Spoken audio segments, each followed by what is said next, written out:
jornalista Fausto Camunha. Gente que Fala reúne de segunda a sexta-feira formadores de opinião para discutir as principais notícias do dia. Gente que Fala tem o selo de qualidade ABCOM.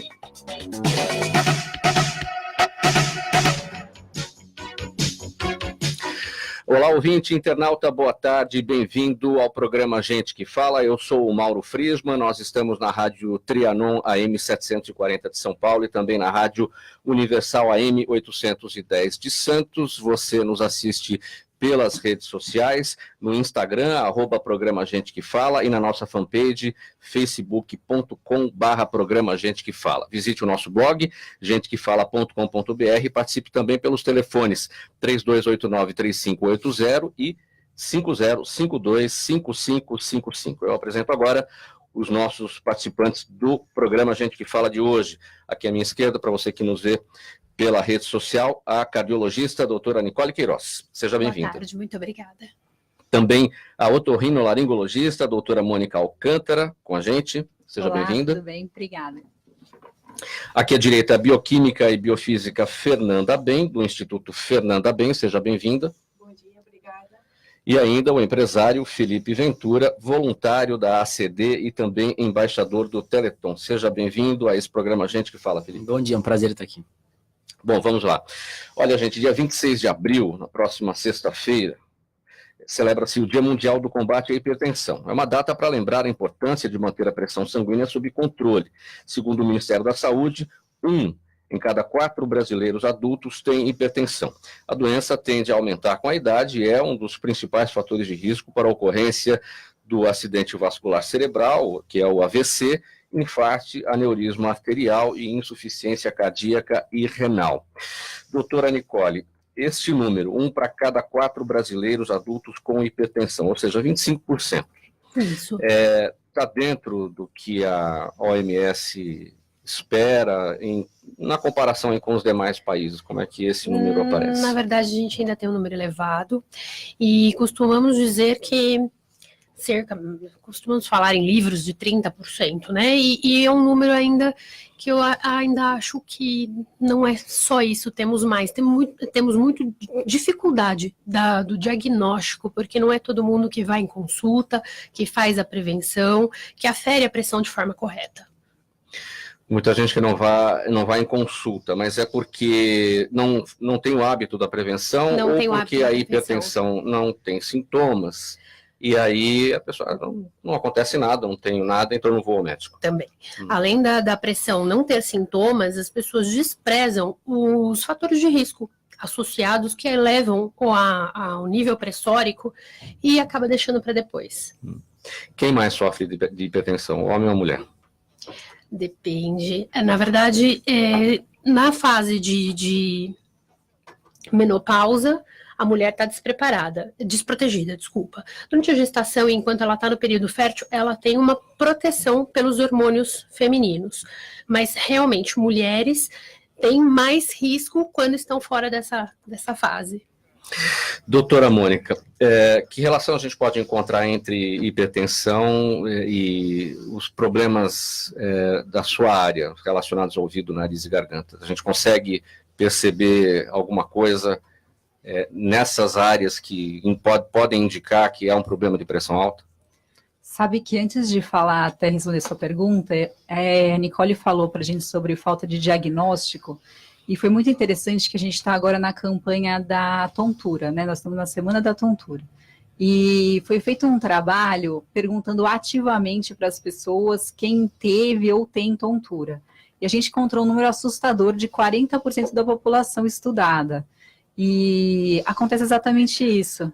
Na verdade, é uma falta de procura, por desconhecimento, e muitos casos não são diagnosticados. E até fazendo um link com o que ela estava falando de hipertensão, nessa parte cardiológica, um dos grandes motivos da gente estar fazendo essa campanha de tontura é a gente começar a conscientizar as pessoas que tontura não é uma doença. A tontura pode ser sintoma de alguma outra doença, que se não for diagnosticada, pode ser algo eventualmente muito mais grave e, nesse caso que a gente está falando, muitas doenças cardiológicas, que eu acho que a Nicole pode até dizer para a gente melhor do que eu. Concordo plenamente. As pessoas costumam julgar a tontura como se fosse uma crise de piti, né, doutora? A gente escuta isso como se fosse uma ansiedade, uma bobagem, vou deixar para lá.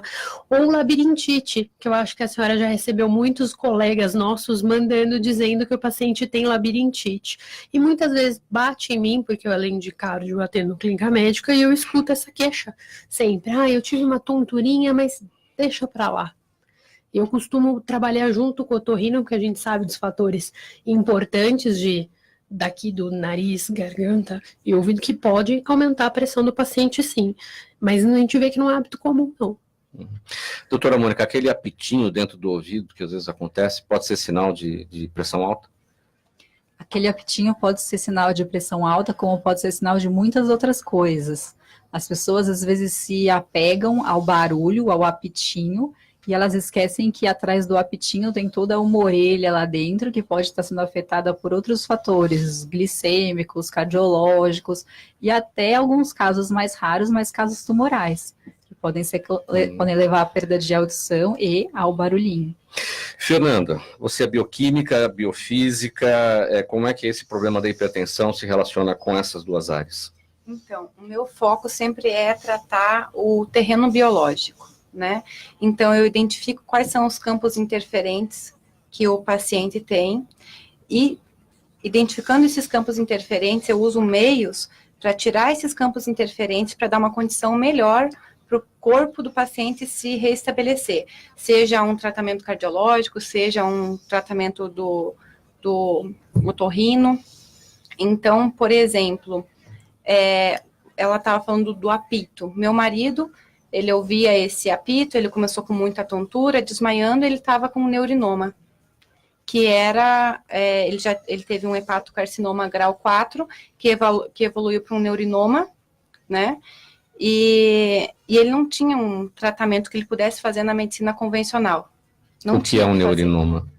É um tumor, né, e um hepatocarcinoma é um câncer num estágio muito avançado.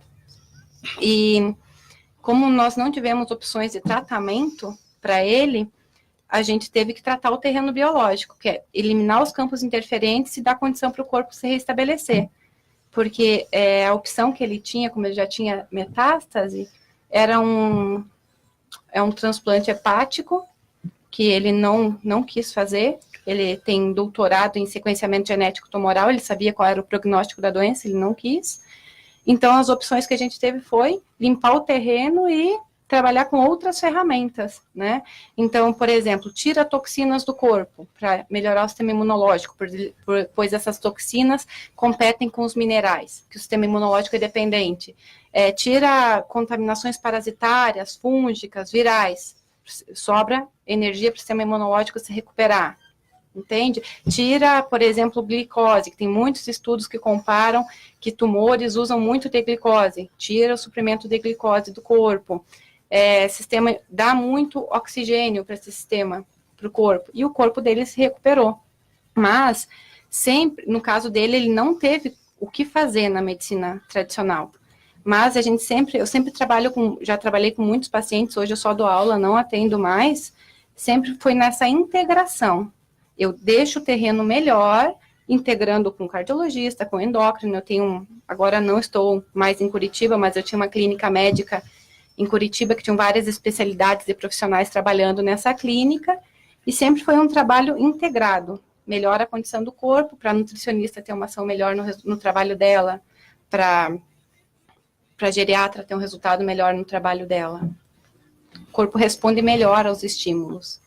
É como se um dos campos interferentes. Quais são esses campos interferentes? Alimento que rouba energia, por exemplo, o nosso corpo, ele não é um alimento processado. O corpo gasta energia para se defender desse alimento processado. Então, a gente dá alimentos mais vivos, mais orgânicos para esse paciente. A emoção, né? Por exemplo, a família, um campo interferente, uma briga com a família, uma situação mal resolvida. O corpo gasta energia para se defender disso. Então, vamos ter consciência e tentar tratar esse campo interferente. São vários. poluição, toxina, parasitas, alimento, são vários. E eu trabalho nisso, na integração da bioquímica e bioquímica para limpar o terreno. Sim, Felipe, você é do ramo óptico, você é empresário do ramo óptico, vamos voltar na questão da hipertensão. Como é que as coisas se relacionam, a hipertensão com essa questão da visão também? A gente consegue perceber um problema de hipertensão a partir de problemas na visão? A gente na loja sempre recebe pessoas com vários tipos de doença que, devido à doença, precisam usar óculos, né? Alguns com graus que nunca usaram graus, têm uma idade super avançada e viram míope, ou seja, começam a não enxergar de longe. Ou através pela idade, começam a não enxergar de perto. Então, acho que esse mundo da medicina acaba tudo sendo meio incluído e meio junto em todas as áreas. E acho que, como elas falaram, o mais importante de tudo é sempre a prevenção, né? Eu engajado nesse terceiro setor, junto com a ACD, enfim, a gente percebe que, a partir do momento que as pessoas entendem o problema que elas vão ter no futuro, elas começam a se mobilizar bem antes de precisar procurar um médico, né? Então, acho que a prevenção é o começo de tudo do zero ali, né? Sim, bom, doutora Nicole, para a gente fechar esse assunto, então, dia 26, sexta-feira, é o Dia Mundial de Combate à Hipertensão. O que está previsto em termos de conscientização para a população na área da saúde pública? Realmente, a prevenção e o controle dos fatores de risco, não só educando os médicos, como a população. Lembrando sempre da prática de atividade física, controle do peso, controle de níveis glicêmicos e de controle de perfil lipídico, de gordura, atividade física e combate ao tabagismo. Tá, inclusive. Isso vão acontecer eventos para levar esse tipo de informação?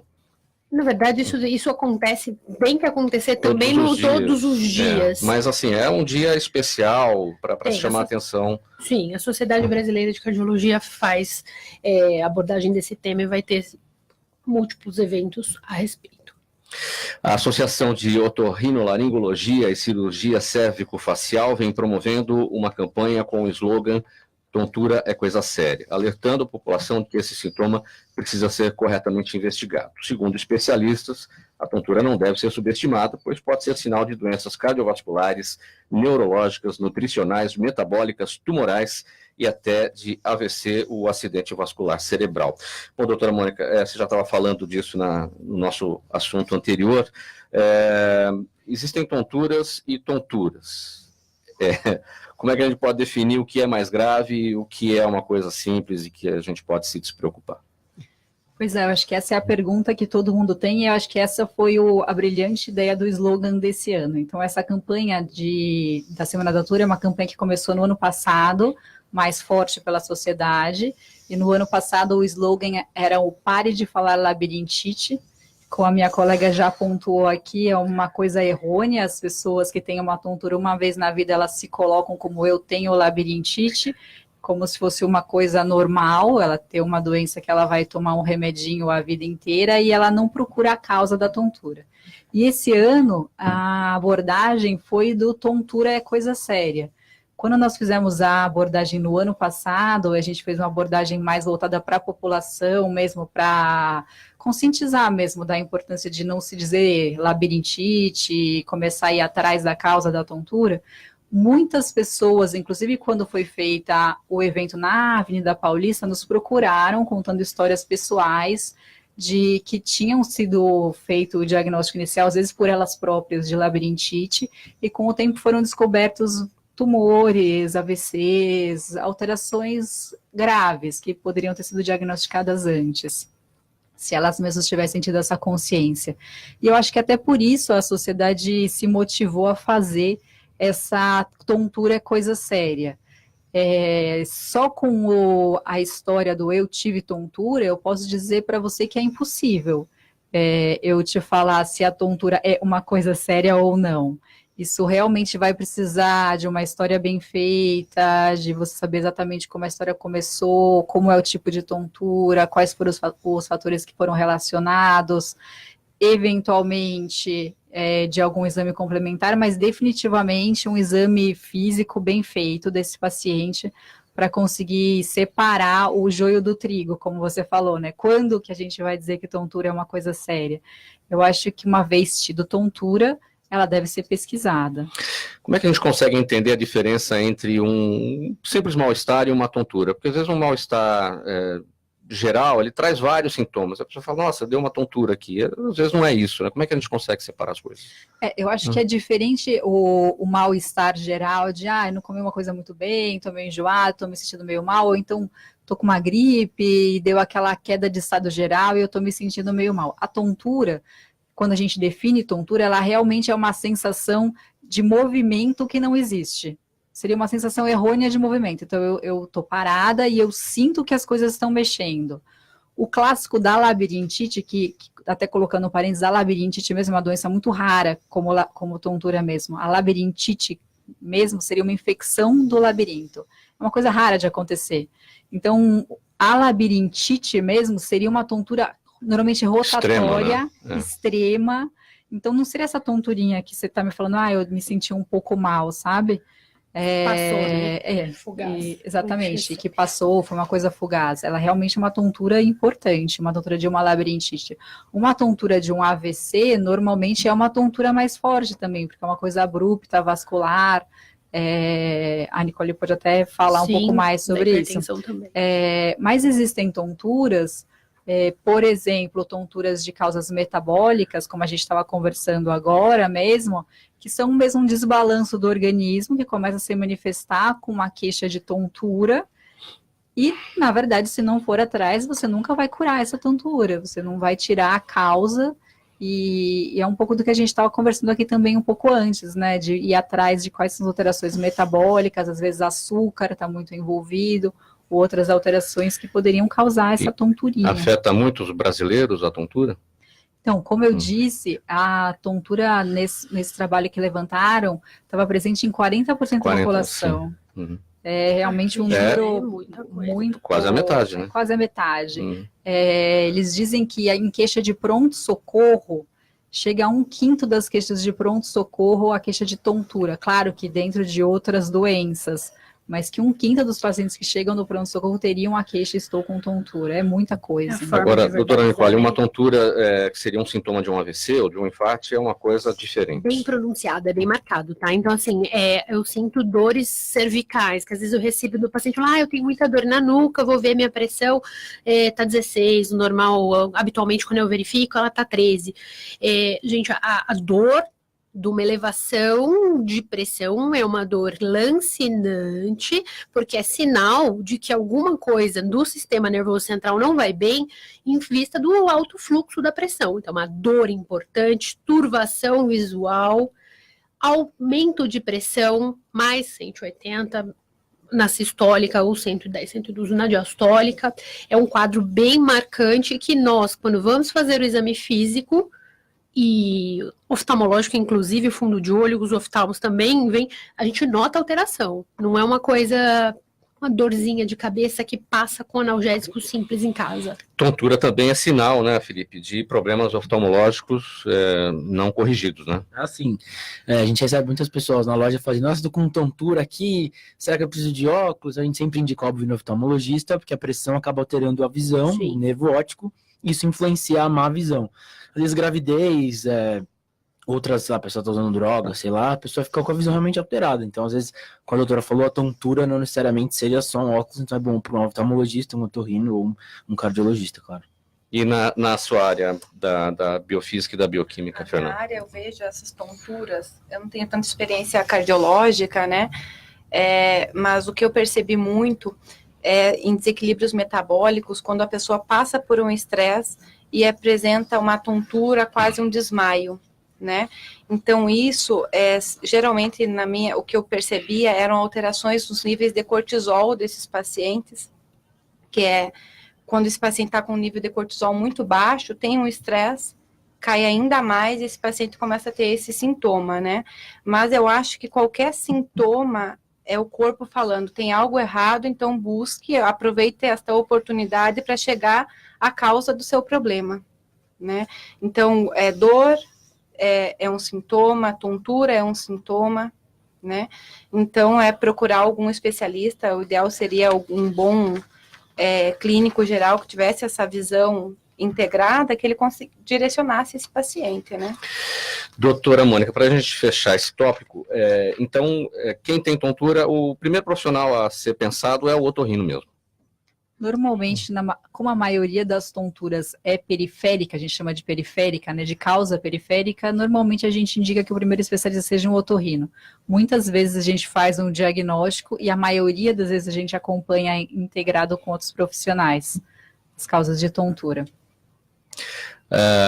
Prevenção, não tem como prevenir, né? Quer dizer, claro, hábitos, estilo de vida, tudo isso não seguir isso é o que vai trazer o problema, né? Exatamente. Falando em estilo de vida, o que a gente podia pontuar era muito a alimentação. Hoje em dia a gente tem essa vida tumultuada, então é muito comum a gente pular a refeição. O jejum é uma coisa que a gente sabe que faz mal para a orelha interna, né? Pensando em labirinto. E uma outra coisa que a gente fala bastante é do excesso de cafeína. Então, em termos de estilo de vida, essas duas coisas são bem pontuadas. Então, café, chocolate, chá, refrigerantes, coisas que a gente realmente sabe que podem causar uma irritação. Então, estilo de vida como estamos na época, né? Tá Claro. todo mundo de ovo de Páscoa até a orelha, né? Até o ouvido. Bom, vamos lá. A zeólita ou zeolita é um mineral de origem vulcânica que vem sendo muito comentado por seu uso nos processos de desintoxicação. Segundo seus defensores, após ingerido, atua como um ímã, atraindo as toxinas do corpo e prendendo-as à estrutura molecular, expelindo-as como resíduos horas depois. Seu uso, porém, deve ser controlado para evitar efeitos colaterais como a desidratação, entre outros. Eu falei aqui propositadamente ou propositalmente no masculino, comentado, ingerido, porque é um mineral, não é isso, Fernanda? Ele é um mineral. Então, a zeólita ela é um mineral vulcânico e ela é toda porosa. E ela é carregada com íons negativos. Como ela é carregada com esses íons negativos, ela tem uma característica, uma peculiaridade de absorver essas toxinas, que quanto mais tóxica, maior a carga positiva. Então, por exemplo, o alumínio, que tem carga positiva, e essas outras toxinas. Então, quando você ingere a zeólita, uma das melhores ferramentas que a gente tem para desintoxicação. Quando você ingere a zeólita em jejum pela manhã, aquelas toxinas que o papel do intestino é filtrar o que entra e o que fica para ser eliminado pelas fezes. Só que esses hábitos alimentares, esse intestino está poroso, inflamado, e acaba, digamos que, vazando muita toxina para a linfa, sistema sanguíneo, né? E a zeólita, o que o intestino consegue filtrar, que fica na membrana do intestino, né, na luz intestinal para ser eliminado com as fezes, a zeólita ajuda a absorver essas toxinas e melhorar o detox do paciente. Então, tem muitos estudos que comprovam em nível sérico de alumínio alterado, que altera a testosterona, que altera a pressão arterial, em níveis de mercúrio, que altera a função hepática, de cádmio, que altera a função imunológica, porque compete com o zinco, por exemplo. Tem muitos estudos que comprovam que consegue se baixar esses níveis séricos dessas toxinas no corpo com o uso da zeólita. E como é que é isso? Isso é um comprimido?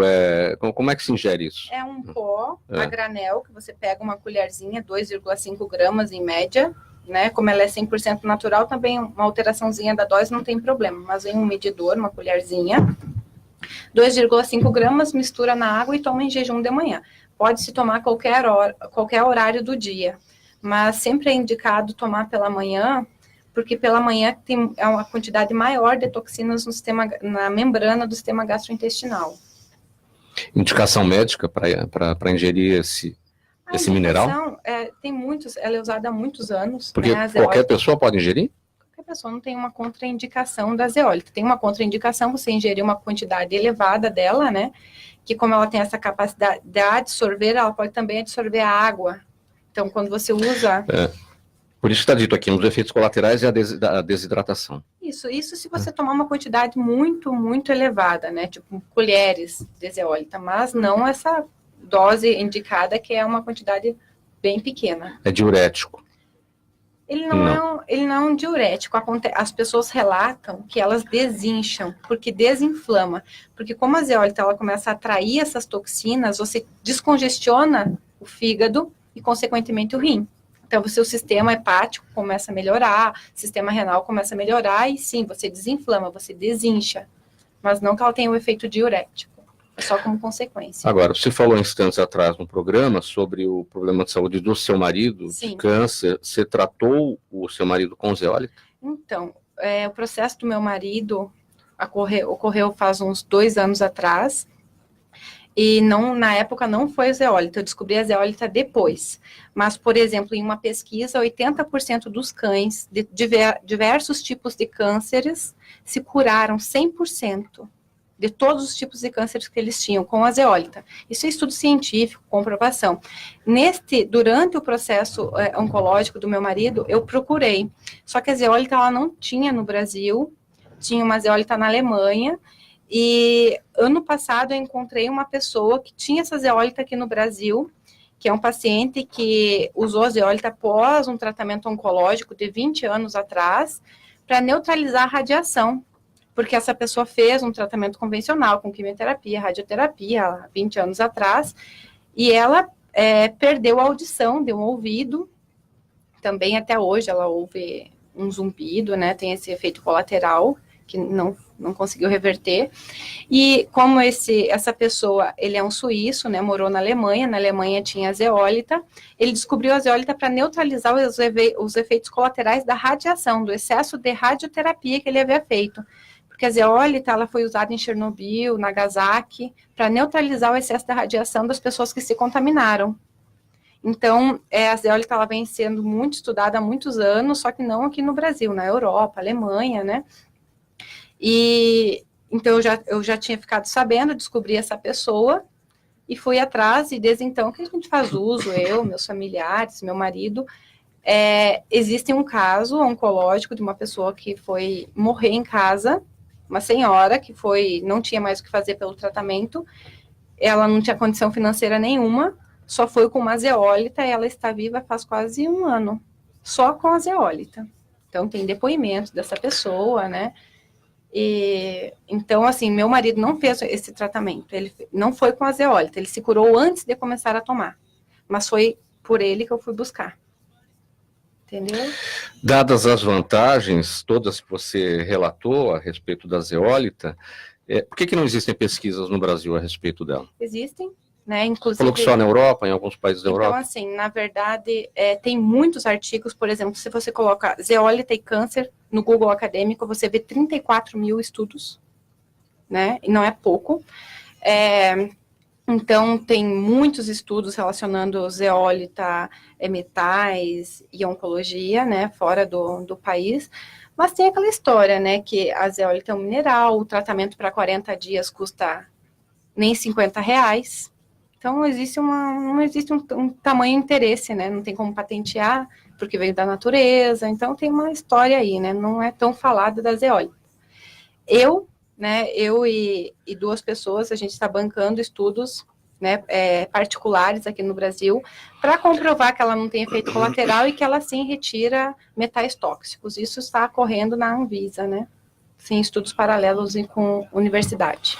Vocês já tinham ouvido falar, doutora Mônica e doutora Nicole, vocês que são da área médica, dessa Não, na verdade, nunca tinha ouvido substância? falar, achei bem interessante. Também gostei do tema, vou estudar, porque eu realmente não conheço. Uhum. Mas não é um produto que se encontre facilmente. Você falou de estudos ainda da Anvisa, ou seja, tem muita coisa para acontecer para que seja liberada a comercialização. A zeólita é um suplemento mineral.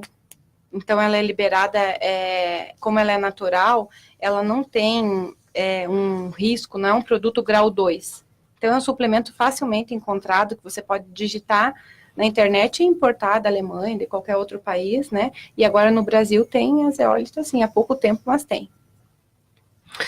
Bom, aqui no programa Gente que Fala, agora nós vamos bater um papo por telefone com a doutora Selmara Catalano. Ela é dermatologista do Hospital da Pele. Boa tarde, doutora Selmara. Boa tarde, Mauro, tudo bem? Tudo bem. Boa tarde a todos aí também. Tudo bem. Hoje o nosso tema aqui é psoríase. Por mais que a gente ouça, muita gente fala a respeito, a pergunta é sempre a básica, né? O que é a psoríase?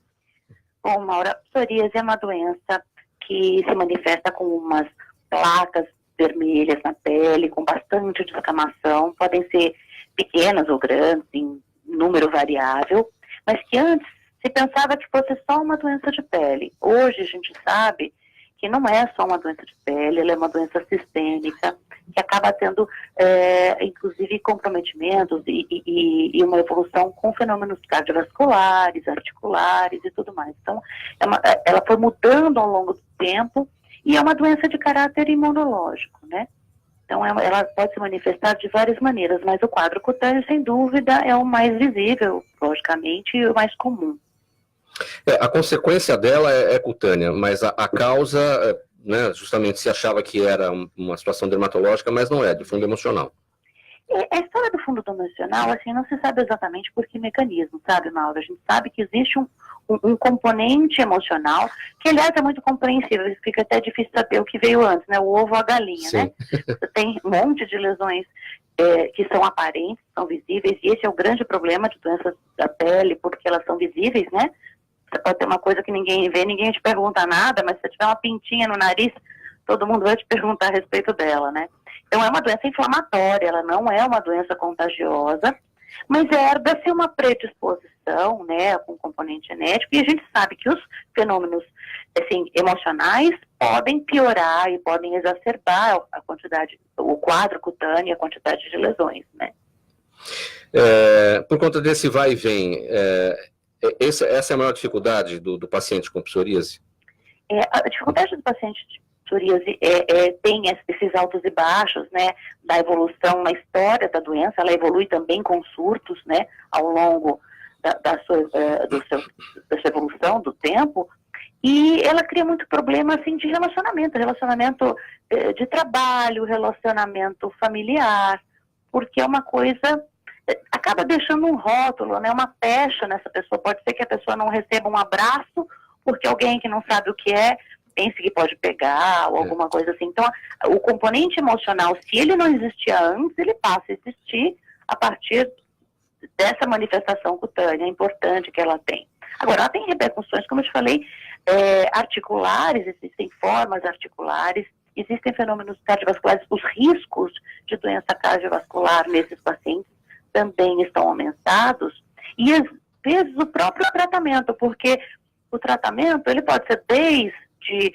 um cremezinho, uma pomada que a gente use para uma lesão localizada, até medicamentos imunossupressores, para os casos mais importantes, o paciente fica completamente tomado, né, a gente chama de eritrodermia foliativa, e com comprometimento de dor e de limitação mesmo de movimentação por causa desse comprometimento articular e, eventualmente, obesidade, diabetes, que acabam cursando e surgindo ao longo da evolução da doença.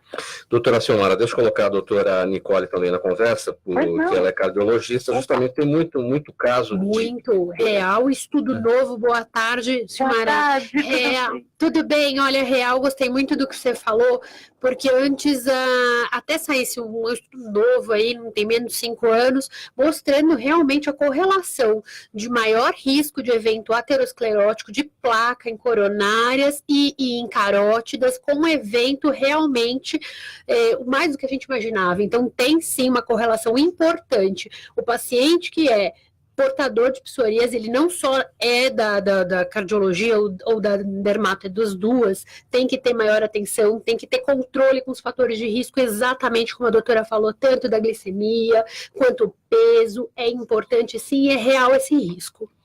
Não, é muito importante, e a gente acaba vendo esses pacientes, sim, em conjunto com os colegas, com o reumatologista também, por conta dessa complexidade que o paciente, com qual ele se apresenta na evolução da doença, né? Hoje a gente tem alguns medicamentos biológicos que são modificadores da história natural da doença, vamos dizer assim, com um prognóstico bastante interessante, com uma melhoria muito importante, não só do quadro cutâneo, mas também da melhoria e da diminuição da probabilidade desses fenômenos cardiovasculares que acabam comprometendo esse paciente de uma forma mais importante, né? Pois é, doutora Silmara, o que tem de tratamento disponível para os casos mais extensos ou extremos? Então, para esses casos mais extremos, a gente começa, existe um protocolo, né? Geralmente a gente começa com imunossupressores, e em não respondendo a esses imunossupressores, hoje a gente tem medicamentos biológicos que são terapias, chamadas terapias-alvo, que são anti-interleucinas, né? Interleucina é um produto inflamatório, né? Uma parte da nossa cascata inflamatória, e a gente tem esses medicamentos agora que agem diretamente nessas partes envolvidas no desenvolvimento da doença, e isso que a doutora falou é muito importante. O paciente com psoríase, ele precisa de uma avaliação de pele, mas ele precisa de uma avaliação cardiovascular dessas comorbidades, para que ele seja visto de uma maneira mais abrangente e não que se fique só naquela história de ficar passando o creminho, porque ele vai evoluir de uma forma que não é o ideal para ele, né, com essas complicações todas. Então, ele tem que ser avaliado de forma clínica e completa desses fenômenos também, para esses, com a história da dislipidemia associada ao quadro, da obesidade, que a gente falou agora, né. Muito bem, doutora Selmara Catalano, dermatologista do Hospital da Pele, falando hoje aqui no programa Gente que Fala sobre psoríase. Obrigado pela participação. Eu é que agradeço pela oportunidade, obrigada pela ajuda também, viu? Tchau, até a próxima, doutora. A todos. Só para fechar esse tópico, doutora Nicole, então, bom, quem tem psoríase precisa ir mais vezes ao cardiologista. Essa frequência que a gente costuma ir anual, tem que ser imputada. Então, vamos individualizar o caso, né? Então, o paciente passou na dermato, fez o PASI, que é a forma que eles têm a classificação do acometimento. Lembrando que os estudos são novos e eu não tenho números para te dizer a correlação da extensão da doença com o fator de risco. É claro que uma doença inflamatória de maior extensão, ele vai expor o paciente a maior extensão. Então, se você faz o seu controle anual, eu acho que pelo menos se tiver tudo bem com o paciente da psoríase, a pressão tá boa, o peso tá legal, o perfil lipídico tá legal, glicemia legal, ok, volta em 6 meses, mas não tem ainda um consenso porque são estudos novos. Ok. Bom, e o que é preciso para realmente mudar o mundo? Para o Felipe Ventura, que está aqui com a gente, é preciso um engajamento direto de empresas e empresários em causas que sejam importantes para a sociedade, ou seja, olhar e ajudar o outro. Deste modo, Felipe já arrecadou mais de 5 milhões de reais para a ACD, fez palestras para mais de 85 mil estudantes e trabalhou em parceria com mais de 15 instituições de caridade e de manutenção do meio ambiente. Então, Felipe, o que é preciso realmente para mudar o mundo? É ser voluntário? É o caminho, o terceiro setor? Como é que você entrou nisso? Eu acho que o primeiro de tudo é se colocar no lugar do outro, né? Eu tenho 28 anos, mas essa minha caminhada no terceiro setor começou com 8. Eu estava assistindo aquela maratona que passa no SBT chamada Teleton, que ajuda fundos para ajudar a ACD, que é a Associação de Assistência à Criança Deficiente. E eu via na época o apelo do Silvio Santos e da Hebe Camargo para as pessoas doarem 5, 10 reais. Eu então tive vontade de doar um cofrinho de moedas, que era o que eu tinha em casa. Acabei parando, pedi para meus pais me levarem até o SBT. Por várias coincidências, parei no palco com o Silvio Santos e com a Hebe. O Silvio me fez um desafio. Puxa, volta ano que vem com 2 cofres. Aí voltei com 2, com 3, com 4. Ano passado eu completei 20 anos indo no palco do Teleton. Através desse meu engajamento com a ACD, eu comecei dentro da nossa empresa. Meus pais sempre tiveram esse trabalho social. Comecei a fazer bazares solidários para ajudar outras entidades a não ser a ACD, que é onde eu lidero essa campanha que se chama Corrente do Bem, que eu já rodei mais de 12 estados pelo Brasil, contando esse trabalho. É o tema dessa palestra. Chama Corrente do Bem, a gente distribui uns cofrinhos, conta que é a ACD, e pede para que outras crianças e jovens, assim como eu com 8 anos abri mão de um cofrinho, também façam a sua parte.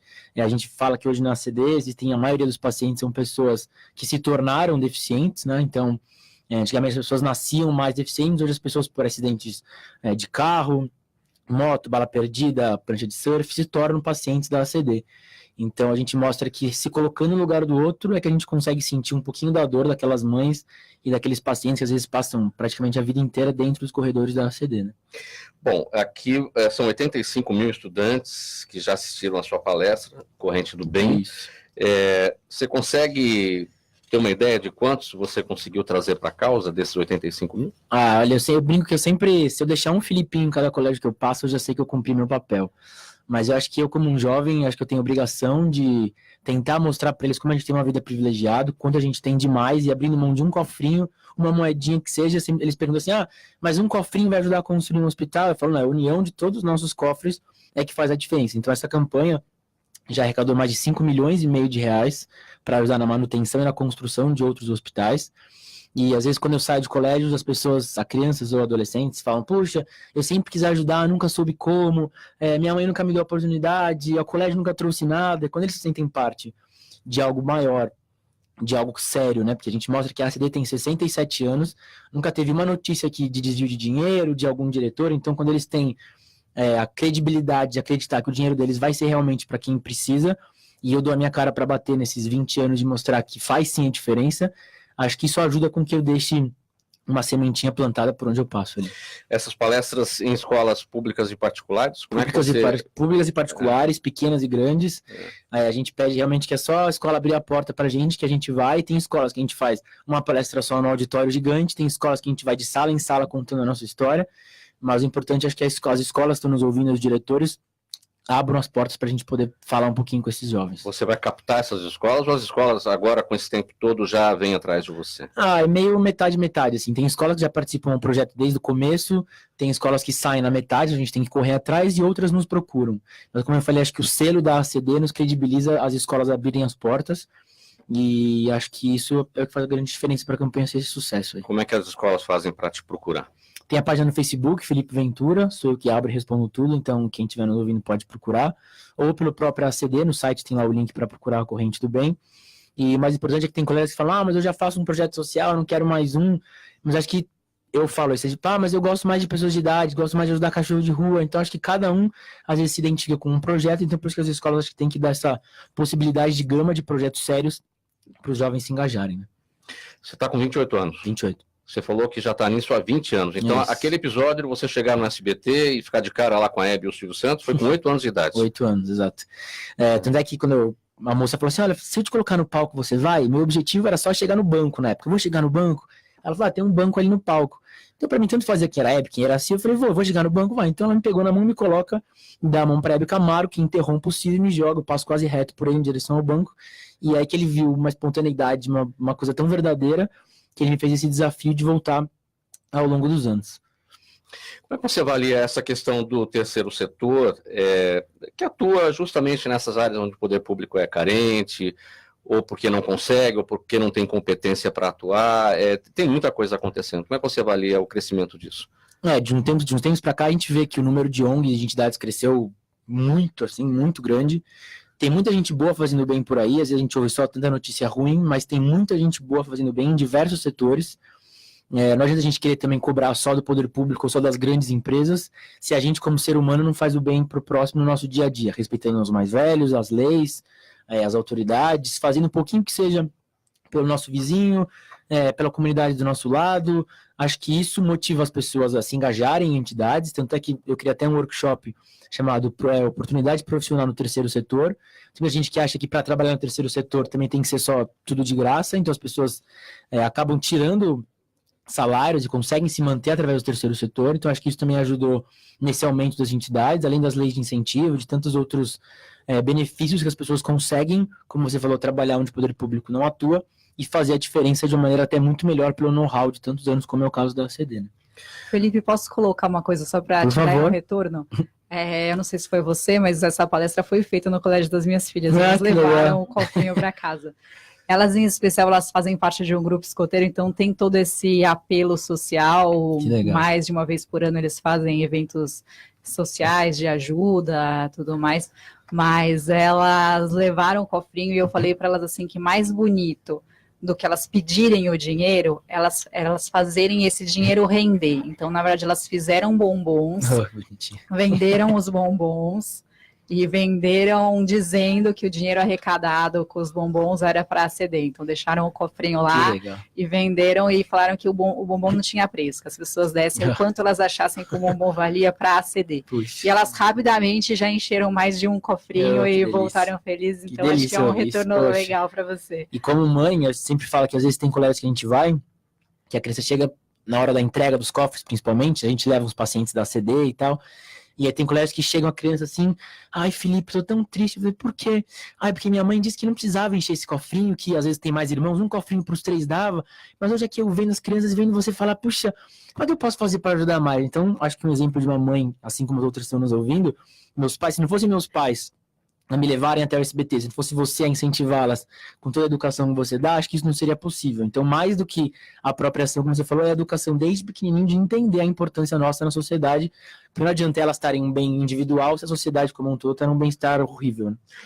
Eu também te vi, um parênteses, não só te vi, minha mãe me incentivou a ligar todo ano quando você ia com o cofrinho do ar para tirar da minha mesada também. Importante que eu te acompanhe, inclusive. Agradeço. É corrente do bem, isso isso faz aí. bem ao coração, inclusive. Com certeza. Olha, e nessa corrente do bem, o Marcos de Pinheiro está engajado. Eu tenho uma pergunta aqui para você, Felipe. As entidades com as quais você colabora, tem algum projeto para detectar e operar a catarata?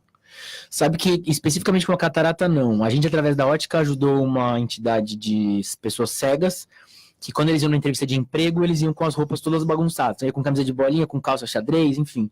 E aí a gente ajudou junto com uma outra amiga. Então ela pegou as camisas que combinavam com as calças e costurou um triângulo com um triângulo, uma bolinha com uma bolinha. Então as pessoas iam bem vestidas e a gente ajudou com os óculos, mas especificamente com a catarata não. Sim. Mônica, a Flávia de Perdizes, ela pergunta o seguinte: a poluição sonora do dia a dia, numa cidade como São Paulo, causa danos à audição e o que se pode fazer para evitar? Eu vou engatar uma outra questão aqui. É verdade que quem dirige tem geralmente um problema de audição no ouvido esquerdo por causa de vidro aberto e tem um barulho de fora que acaba levando a isso? Bom, nível de ruído é uma coisa bem complicada, assim, não é uma coisa tão simples. Então, o nível de ruído, ele não é só o grau do ruído, ele é o grau do ruído pelo tempo de exposição. Então, se a gente falar um som tipo uma britadeira, é um som que em minutos pode causar alguma lesão, até uma lesão irreversível. Se a gente falar um barulho trânsito, claro que esse barulho vai variar, mas sempre é uma questão de exposição. Então, respondendo a pergunta dela, o barulho de São Paulo poderia causar? Então, depende do grau de ruído e depende do grau de exposição a isso. Então, existem várias tabelas, é uma coisa muito bem estudada isso, não é uma coisa simples. Tanto que a gente hoje tem uma conscientização de que os trabalhadores que trabalham com ruído têm necessidade de usar protetores auriculares e tudo mais. E aí, engatando com a sua pergunta, o negócio dos trabalhadores, é uma coisa que a gente via muito em caminhoneiros. Né? Não nós que ficamos um tempo menor em carro, mas aquelas pessoas que realmente ficavam muito tempo, começavam a ter perturbações que eram assimétricas. E aí o interessante é que nem sempre a perda de audição maior era a do lado de fora, lado do trânsito. Tinham aqueles ônibus e caminhões em que o motor ficava no meio. E eles começavam a ter a perda de audição, na verdade, do lado de dentro do carro. Do lado direito. São os motoristas de ônibus cujo motor é dentro do próprio veículo. Exatamente. Então, na verdade, respondendo a pergunta dela, é isso. Na verdade, precisa saber o grau de ruído, a intensidade do ruído e o tempo de exposição, para assim saber se isso daí seria benéfico ou maléfico ou não. Bom, acho que o grande exemplo, não dá para escapar dessa pergunta, e o fone de ouvido? Porque você vai em todo lugar, é no ônibus, é no metrô, é andando a pé na rua, tá todo mundo de fone de ouvido e nem se sabe a que altura, né? Isso definitivamente é uma coisa que a gente já tem falado há muito tempo. Teve a grande preocupação nossa com o fone de ouvido foi quando teve o aparecimento dos MP3. Então, o que acontecia? Quando a gente tinha aquela música que era tocada no vinil, que era aquela música que hoje eles entendem como uma música perfeita, com todas as notas, uma qualidade musical muito melhor, essa música era como ela fosse mais distribuída dentro do nosso órgão de audição da cóclea. A partir do momento que a gente começou a fazer com que as músicas ficassem como se fossem reduzidas a pequenos arquivos... A cóclea é o osso do... A cóclea é o órgão da audição, o órgão da audição. E essa qualidade musical também ficou prejudicada. E na hora dessa qualidade ficar prejudicada, eventualmente um ou outro local da cóclea é como se aquele local ficasse mais estimulado e, portanto, você precisa aumentar um pouquinho mais o volume para você entender também. Nessa de aumentar o volume, você corre um risco maior de ter lesão. Então, isso é muito falado, é óbvio que ficar com o fone de ouvido com uma intensidade maior cai naquilo que a gente falou, cai no intensidade grande com um tempo maior. Isso sem falar naquelas irritações, naquelas infecções do fone de ouvido compartilhado, emprestado de um para outro, não higienizado, também acontece muito isso. Isso também. A gente fala muito de ruído quando chega a época de carnaval. Então, a época de carnaval é a época que a gente mais fala de ruído e mais fala da possibilidade de perda de audição por barulho. Então, sempre orientar o fone de ouvido, não coloca numa intensidade muito alta, vai ter exposição a algum ambiente barulhento, um show, uma festa, um carnaval, alguma coisa, procura ficar longe da caixa de som. Então, alguns cuidados que são pequenos e evitam alguma perda que às vezes pode ser até irreversível, vale a pena. Fernanda, Marta de Santo André pergunta, quais as consequências para o organismo da ingestão de maionese estragada? Maionese estragada? Então, se eu tenho uma maionese estragada, eu tenho uma proliferação de fungo, de bactéria, né, nesse produto. Porque quando eu tenho um produto industrializado, eu tenho gordura, tenho carboidrato, é um produto alimentício. Não é um alimento, é um produto alimentício. O que faz com que esse produto não estrague é um conservante, que é um veneno para bactérias, fungos, ok? Então, eu tenho uma quantidade de conservante, que é um veneno, em pequena quantidade para o humano, que é letal para os bichos que habitam aquele alimento, que é aquela gordura da maionese, ovo, e enfim, né? Então, quando você ingere essa maionese, que está estragada, esse conservante ele não foi o suficiente, você tem uma proliferação desses bichos, né, dessas bactérias nesse alimento. Então, eu imagino que quando você ingira essa bactéria, né, ela entra lá no seu estômago, vai sofrer digestão, vai para o intestino, o sistema imunológico vai ter que ter uma ação para se livrar desse alimento estragado, que geralmente ele vai querer eliminar, ou por uma diarreia, para eliminar o mais rápido possível, ou pelo vômito, né? Então, você vai ter uma hiperação do sistema imunológico para se livrar desse agente agressor, que no caso é um alimento estragado. Sim. Doutora Nicole, o Jaime de Jardim Bonfilholi, aquela preocupação sempre, né?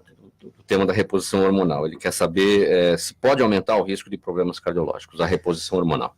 Pode. Na verdade, sim. A reposição hormonal tão simples, é um assunto amplo que eu não posso individualizar, porque eu aumento o risco de tudo, inclusive de proliferação de células cancerígenas. Quando eu altero a funcionalidade do meu organismo, eu aumento, sim, o risco de aumento de pressão e de alterações do perfil lipídico e glicemia, que são fatores marcados para desfecho cardiovascular ruim. O que é um lipídico? O triglicérides e o colesterol, aquilo que a gente sai já com o ouvido quente da consulta do cardiologista ou do clínico, do médico, quando vai embora, olha, seu triglicérides não tá legal, seu colesterol tá na lua. E toda vez eu escuto assim, não, mas eu não como nada disso, olha só, eu tô magrinho, eu tô comendo tão pouquinho. Aí você fica olhando, mas e aquele pãozinho? E aquela beliscada naquele bolo? Mas é tão pequenininho, doutor, ó, tapioca, eu comi um pouquinho, mas quanto? E o que vai dentro? Então, o problema são os fatores que agregam, entendeu? A gente não pode ser tão simplista quando a gente vai falar de saúde. Sim e não, talvez às vezes não caiba. A Nicole também, para a doutora Nicole, a Selma para a doutora Nicole, a hipertensão tem algum componente genético ou hereditário? Acho que ela quer também saber aqui se tem mais a ver com o estilo de vida ou mais com a genética e o hereditário. Hipertensão é uma doença multifatorial e sim, ela tem. Toda vez que vai em consulta e a gente vê um nível que é limítrofe, gente, lembrando que o nível limítrofe fica entre a pressão sistólica entre 120 e 140 e a diastólica entre 80 e 90, então aquele 13/8, 13/85, que a gente já faz a primeira cara feia, o paciente fica bravo, fala, não, eu vim andando, eu comi demais, ele já me levanta as duas orelhinhas para perguntar, e sua mãe e seu pai tinham pressão alta? Porque eu sei que há aumento, sim, de desenvolver a doença, a hipertensão no futuro próximo. A hipertensão, ela pode acontecer em crianças? Sim, pode acontecer, que são as causas secundárias. Outras alterações, por exemplo, feocromocitoma, coartação de aorta, estenose de artéria renal e essas coisas a gente pega no exame físico. Os pediatras são orientados a, pelo menos uma vez a cada 2 anos nas crianças, a verificar a pressão das crianças, sim, faz parte do exame físico. O ideal não é nem 12/8, já é 11/7. Nossa campanha da Sociedade Brasileira é eu sou 12/8, então assim, os níveis que a gente gosta é 12/8. Antes dizia que ele 13/8 era o limítrofe, que talvez médicos da minha idade ainda usem, lembre-se dessa classificação, mas desde o ano passado a gente mudou e fala que ela é pré-hipertensão. Bom, gente, vamos encerrar. O programa já está com o tempo quase que esgotado. Sua palavra final, doutora Nicole. Importante a gente manter o foco na qualidade de vida, gente. Abandono de hábitos como tabagismo, alimentação compulsiva para se confortar por qualquer outra coisa que te desagrada, te desabona, comer sem pensar, só no momento, não fazer o exercício, ingesta de bebida alcoólica, fugir do médico, não fazer a sua prevenção, pode trazer danos. Doutora Mônica, sua palavra. Queria lembrar vocês, então, a gente está na semana da tontura, vamos prevenir isso, saber que, como a Nicole colocou, a qualidade de vida é a primeira coisa e valorizar a tontura não como sintoma e não como doença. Fernanda. A minha frase é descascar mais e desembalar menos, né? E ficar de olho em quais são os campos interferentes que roubam a sua saúde, desde alimento, toxinas e emoções. Felipe. Todos que estão nos ouvindo, principalmente aos jovens, vamos sair da nossa zona de conforto e colocar a mão na massa para ajudar o mundo aí. Abraço. Muito bem. Os participantes do programa Gente que Fala de hoje, a cardiologista Nicole Queiroz, a otorrino Mônica Alcântara, a bioquímica e biofísica Fernanda Ben, o empresário Felipe Ventura. Muito obrigado a todos pela participação.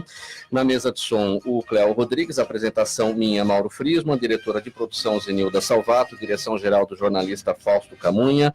Do outro lado, você, internauta, a razão da nossa presença aqui. Fique agora com o programa Caio Sorriso Show. Até amanhã com mais um programa Gente que Fala. Tchau, tchau.